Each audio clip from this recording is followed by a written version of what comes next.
Кейбіреулердің, кейбір келіндердің, күйеу балаларымыздың әке-шешесі болмай өсетін балалар бар бізде. Әке-шешесі қайтыс болып кетеді, ажырасып кетеді. Баланың кінәсі жоқ қой, келіннің кінәсі жоқ қой. О несіне бетіне басасыз? Әке-шешесі бар болып, мықты болғандардың не істеп атқан, онсыз да көріп тұрмыз ғой. Сондықтан бұның әкесі жоқ, бұның жақыны жоқ, бұның ешкімі жоқ деп қазақ айтпақшы, жетімнің жары Құдай. Әділетті болыңыз. Алла өзің бала шағаң бұл дүниеде әділетті өмір сүрсін десең, біреуді баспаңыз ешқашан. Оның түбінде жары Құдай бар оның. Ертең сен өліп қалып, сенің балаң жетім жесір қалмайтындығына қай жер кімге біл оған. Одан да төмен түс қанып кетуі мүмкін. Халқымызда жақсы сөз бар. Абай атамыздың кітабында да айтылған. Жақсыдан, мықтылардан жаман туады адам айтсан аңғысыз дейді. Түк біліп түгі жоқ шарамиктен де жақсы адам туылады, адам айтсан аңғысыз дейді. Таң қаласың, бұл көрмеген. Мына тарихта Иса деген пайғамбар өткен. Сол Иса пайғамбардың мінезі, тәрбиесі керемет екен. Балалардың бәрі келіп сұрайды екен, еді Иса адамды әке тәрбиелейді. Сенің енді әкең жоқ, Рухулла. Сені кім тәрбиеледі деп сұрапты ғой. Сөйтсе Иса пайғамбар айтыпты, мен біреудің қателігінен үйрендім депті ғой. Біреудің қателігінен үйрендім деп. Біреуден тәлім алдым деп. Сол сияқты ата-анамыздан не болатынын ар жағын уақыт кейін көрсетеді. Балаларыңызға әділетті болыңыздар. Әділетті бола алмасаң, ішің күйіп тұрса, ең болмаса үндемеңіздер. Дүниеден өтіп кеткеннен кейін бұл нәрсе іште салмақ болып қалады.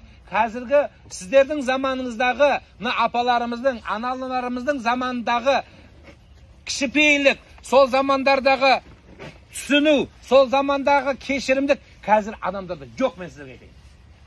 Сіздер не көрмеді кісілер? Бәрін кешірді. Оқтаумен ұрған енелерін көрген. Басына салып қалған. Үндемей чалымшылықпен.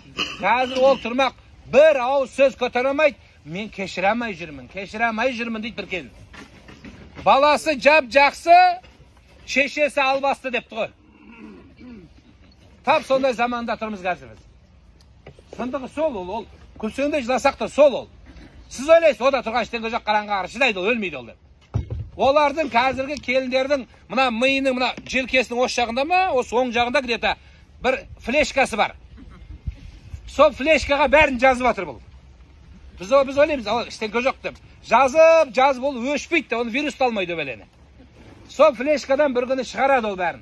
Сондықтан оны айтпай-ақ қойыңыздар. Өз балаңды тәрбиелей алмай жатқанда келінді, басқа біреуді, көршінің баласын, ағайынның баласын мүлде айтудың керегі жоқ.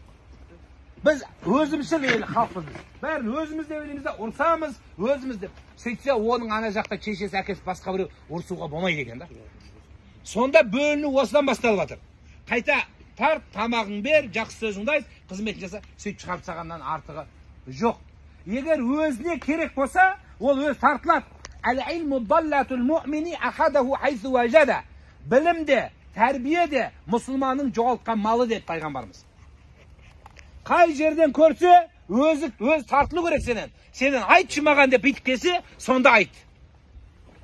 Егер тыңдамаса, мысалы сіздер қазір үйіп тыңдап атқаннан кейін, мен тамағым жеп осынша айтып атырым. Егер сіздер тыңдамасаңыздар, не қыламыз? Тамақ жеп, өткіштеген, дәмдеген деп қолым сипап кетеді бол. Мәселе сөйлеп бітетін еді. Бізде соға ақылды ұққанға, үгітті жұққанға айт дейді. Жұғу керек ол. Сіздер өз жерге келгеннен жұғып тұр. Сіздерге сіңіп тұр осы нәрсе. Суға, құмға келгенде қабылдап тұрсыздар. Ана стенаға, қабырғаға тепкен доп сияқты мен сөзім тепсем қазір. Сол доп сияқты өзіме қайтып келіп жатса, бұдан не қайыр? Не пайда одан?